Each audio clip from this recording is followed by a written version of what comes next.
नमस्कार। आप सभी का स्वागत है रीजनल अफेयर्स पर। तो सबसे पहले हम चलते हैं श्रीलंका के अखबारों में। तो पहली खबर यह छपी है कि किस तरह से क्रिमिनल इन्वेस्टिगेशन डिपार्टमेंट ने एक पत्रकार को प्रताड़ित किया। यह कहानी 30 अक्टूबर 2023 को छपी है। ये पत्रकार वह रिपोर्ट को छापने वाले थे जो युद्ध को फिर से जाफना में शुरू करने जा रहा था। 1987 में एलटीटी और इंडियन पीस कीपिंग फोर्स के बीच में थी। इन सब घटनाओं के बीच में उन्हें पुलिस उठाकर इन्वेस्टिगेट करती है और उनसे इंटरोगेट करने के समय जो सवाल हो रहे थे उससे उन्हें साफ हो गया था कि ये लंबे समय तक उन्हें डिटेंशन में रखने वाले थे और उनकी पत्रकारिता पर जो जाफना को लेकर थी उन्हें भी रोक देना चाहते थे। और वो इनके द्वारा लिखे गए सारे आर्टिकल्स जो the Hindu, the island, Sunday times and front line में लिखा गया था, इन सब आर्टिकल्स को दिखाकर पूछ रहे थे कि ये क्यों लिखा है, और इनका बस एक ही जवाब था, माई जर्नलिस्टिक ड्यूटी। दूसरा समाचार श्रीलंका के अखबार में यह छपा है कि श्रीलंका के सेंट्रल हिल्स पर खतरा 1/5वां हिस्सा भूस्खलन के चपेट में। और अब हम चलते हैं बांग्लादेश के अखबारों में। बांग्लादेश रेलवेज ने सभी लोको मास्टर को बीएनपी बांग्लादेशी नेशनलिस्ट पार्टी के हड़ताल और जाम में प्रिकॉशन लेने को कहा है। फनी बात यह है कि उन्हें प्रिकॉशन के रूप में हेलमेट पहनने को कहा गया है। भारत के प्रधानमंत्री श्री नरेंद्र मोदी जी और बांग्लादेश के प्रधानमंत्री शेख हसीना जी दोनों 2 रेल लाइंस का उद्घाटन 1 नवंबर को करेंगे। एक रेल लाइन अखनूर से आगरा अगरतला और दूसरा रेल लाइन खुलना से मोंगला ट्रैक होगा। बांग्लादेश ने हर साल $5 बिलियन का मांग किया है क्लाइमेट चेंज एडेप्टेशन को लेकर। अब हम चलते हैं म्यांमार के अखबार की ओर।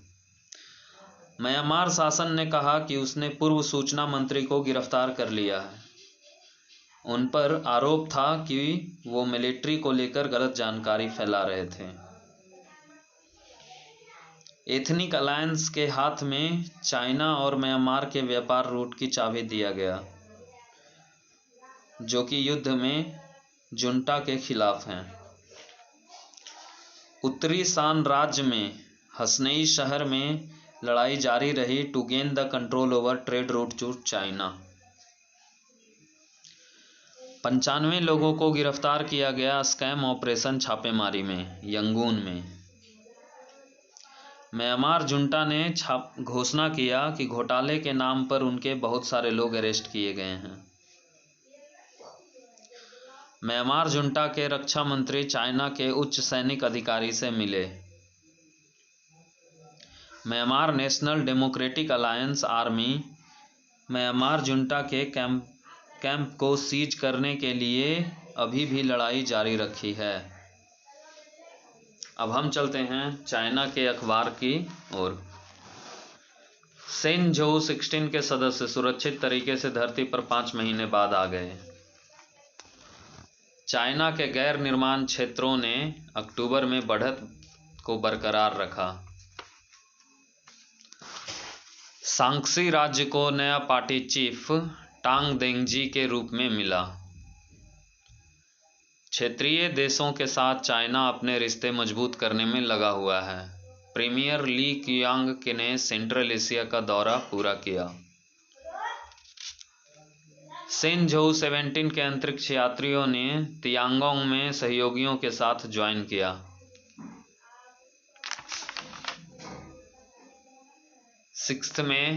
Sixth China international import expo की तैयारियां शंघाई में जोर शोर से चल रही है। अब हम चलते हैं भूटान की अखबारों में। प्रॉपर्टी टैक्स को बाकी सभी टैक्स के जैसा ही कलेक्ट किया जाएगा, ये क्लैरिफाइज किया है भूटान के प्रधानमंत्री डॉक्टर लोते तेसरिंग ने। मिनिस्ट्री ऑफ हेल्थ ने कुछ ठोस कदम लिए हैं चिकित्सा कर्मचारियों के नौकरी छोड़ने की बढ़ती दर को लेकर।